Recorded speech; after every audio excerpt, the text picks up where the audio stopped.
Good morning sir. Morning. Morning sir. Morning. Chandru, case ఎలాగో ఇవాళ dismiss అయిపోతుంది. Don't worry.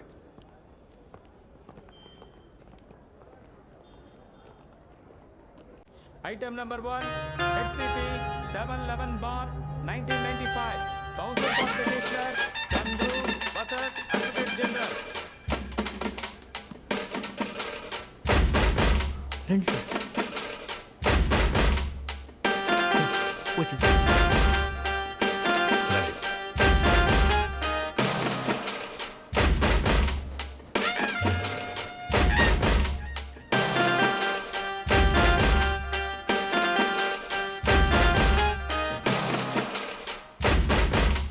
Mister Chandru, you may start. My lords, ఓ కొత్త సాక్షి విచారించారు. నాకు కూడా తన గురించి నిన్నే తెలుసు. Permission granted.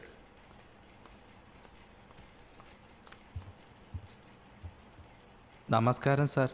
ఈయన పేరు రాజేష్. మూనార్లో ఫోన్ బూత్ నడుపుతున్నారు. ఈయన బూత్ నుంచే రైస్ మిల్ ఓనర్తో సాంబయ్య ఫోన్లో మాట్లాడాడు. మరీ మంచిదైంది. అపోజిషన్ లాయర్ ప్రభుత్వం తరఫున సాక్షిని వెతికి తీసుకొచ్చినందుకు చాలా థ్యాంక్స్. ఆగండి సార్, ముందు విట్నెస్ని మాట్లాడినామండి. Please please. സാറേ, എസ്റ്റേറ്റ് വർക്കേഴ്സ് എല്ലാം ഫോൺ ചെയ്താനിക്ക് വస్తారు. അപ്പോൾ ഫോൺ ബൂത്ത് എപ്പോഴും ബിസിగా ఉంటుంది.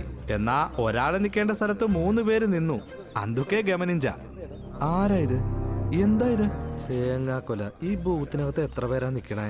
Hello hello hello hello hello hello. ఇదిగో എന്താ ഇത്? రావయ్య చెప్తాను.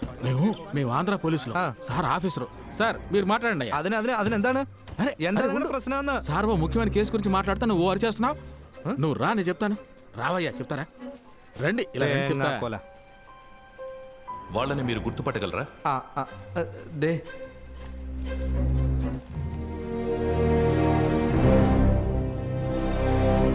లార్డ్స్, ఈ సాక్షి నమ్మశక్యంగా లేడు. ఇప్పుడే కదా సార్ మీరు సాక్ష్యం తీసుకొచ్చినందుకు కృతజ్ఞత కూడా చెప్పారు. మై లార్డ్స్, సబ్ ఇన్స్పెక్టర్ గురుని విచారణ చేయడానికి అనుమతి కోరుతున్నాను. Permission granted. Sub Inspector Gurumurthy.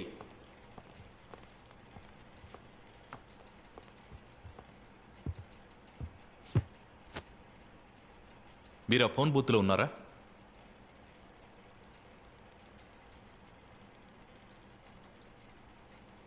మీరు మౌనంగా ఉంటే ఒప్పుకుంటున్నారు అని అర్థం. నోరు తెరిచి బదులు చెప్పండి mister.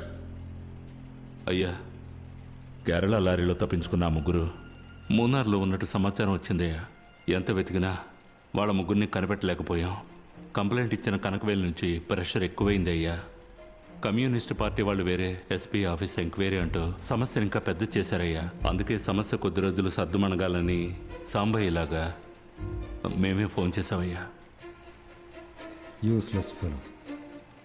My lords, police being continuously foul playing this case.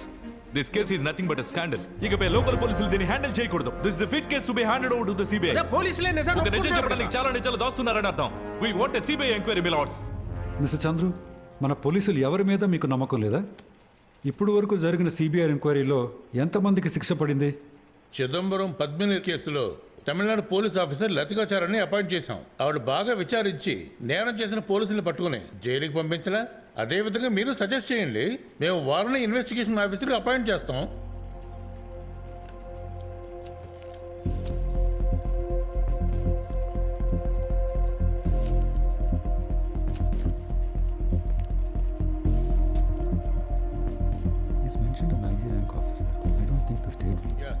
IG Perumal Swamy ఈ కేసు ఇన్వెస్టిగేషన్ చేయాల్సిందిగా ఆర్డర్ పాస్ చేస్తున్నాం. Mister Chandru, you may oversee the investigation. 30 daysలో రిపోర్ట్ సబ్మిట్ చేయాలి. Please communicate this order to IG Perumal Swamy. Thank you my lords. Yes my lords. This case is getting bigger day by day. Law and order చెడిపోయిందని opposition వాళ్ళు ఇంటర్వ్యూలో ఇవ్వడం మొదలెట్టేశారు. How am I going to answer CM? నాకు ఏం అర్థం కావట్లేదు. ఈ కేసుని ఎలాగైనా తొందరగా ముగించేయాలి. ఎంపీ సీటుకి సీఎం గారు నా పేరును కూడా టిక్ చేశారు. ఈ కేసుని ఓడిపోతే నేను ఇన్నాళ్ళు పడ్డ కష్టం అంతా వృధా అయిపోతుంది.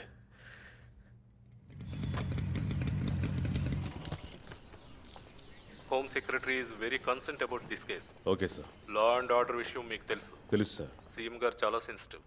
అందువల్ల అడ్డదిడ్డంగా మనం ఏం చేయడం కుదరదు. డిపార్ట్మెంట్కి చెడ్డ పేరు రాకూడదు.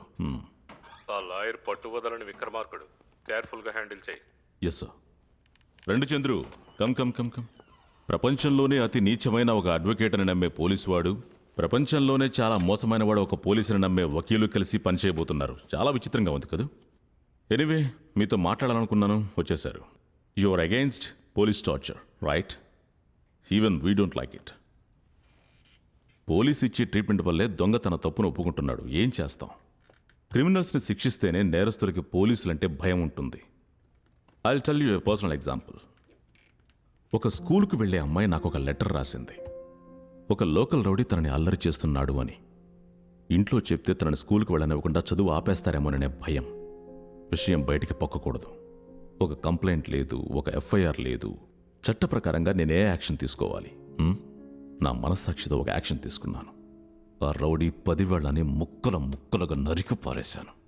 వాడు చచ్చేదక్క వాడి పెళ్ళాన్ని కూడా ముట్టుకోలేడు. I know I was wrong according to the లా.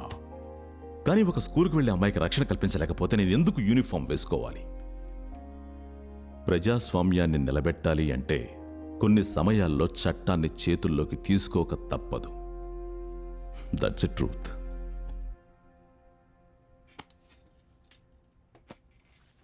ఈ కేసు ఫైల్ ఒకసారి పరిశీలించండి సార్. మీరు చెప్పిన రౌడీ కన్నా పోలీసులు ఎంత దారుణంగా ప్రవర్తించారో మీకే తెలుస్తుంది. మీరు ప్రజాస్వామ్యాన్ని ఎలా కాపాడతారో చూడాలని నాకు ఆశగా ఉంది. And I have request. ఈ ఎంక్వైరీ స్టార్ట్ చేయడానికి ముందు మీరు కొంతమందిని కలవాల్సి ఉంటుంది. Okay, thank you.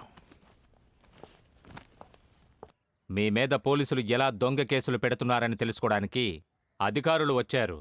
భయపడకుండా జరిగింది చెప్పండి. కూర్చొని మాట్లాడొచ్చమ్మా.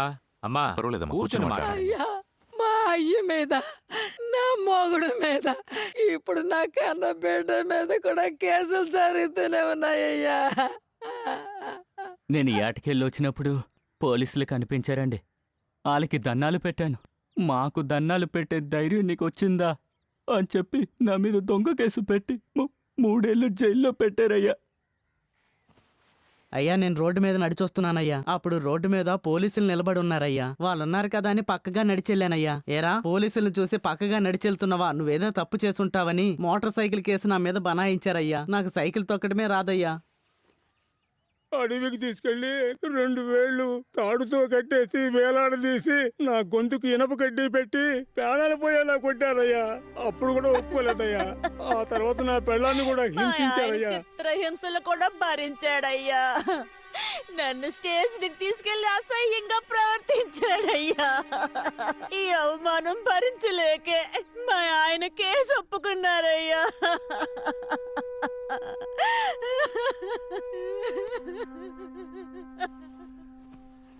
ఇంకెవరైనా మాట్లాడతారా?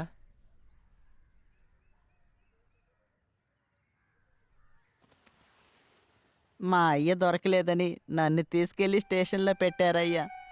అప్పటినుంచి బళ్ళో రబ్బర్ ముక్క కనపడకపోయినా నా సంచే ముందెతుకుతున్నారయ్యా. ఆ అవమానం తట్టుకోలేకే బడివైపు వెళ్ళడమే మానేశానయ్యా.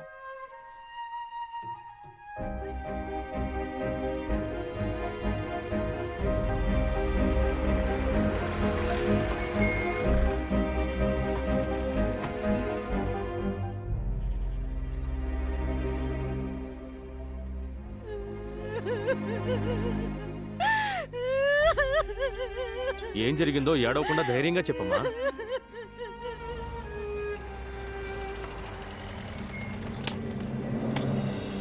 Morning sir. సార్, ఇతనే ఎస్ఐ గురుమూర్తి సార్. ఇక్కడే ఉండండి.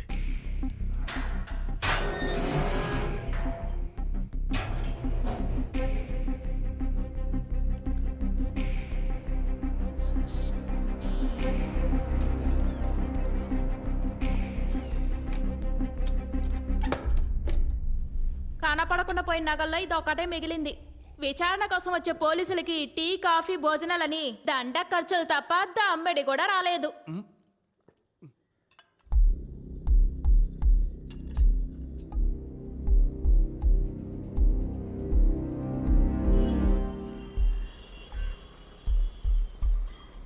పేరు Krupakar sir, Athur station PC.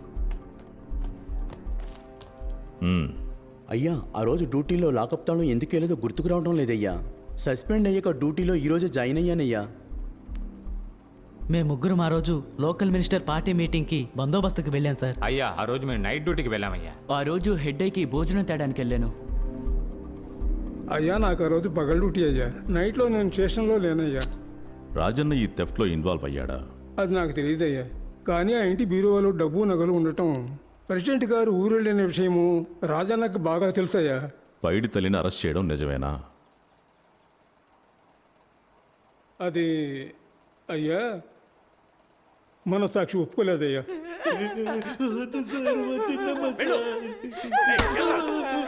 మగాడు మగాడు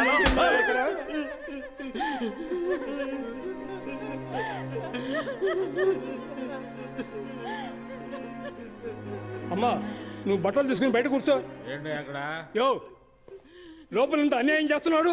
నువ్వు కూతుని వేడుకు చూస్తున్నావు. నీకు కొంచెం కూడా మనస్సాక్షి లేదా? దొంగోడికి నువ్వెందుకు ఒత్తాసు పలుకుతున్నావు? ఏయ్ జరగకూడదు జరిగితే మనందరూ ఇరుక్కుపోతాం. అది ముందు గుర్తుంచుకో. పో వస్తే చూసుకుందాంలే పో. మీరు మనుషులే కదయ్యా.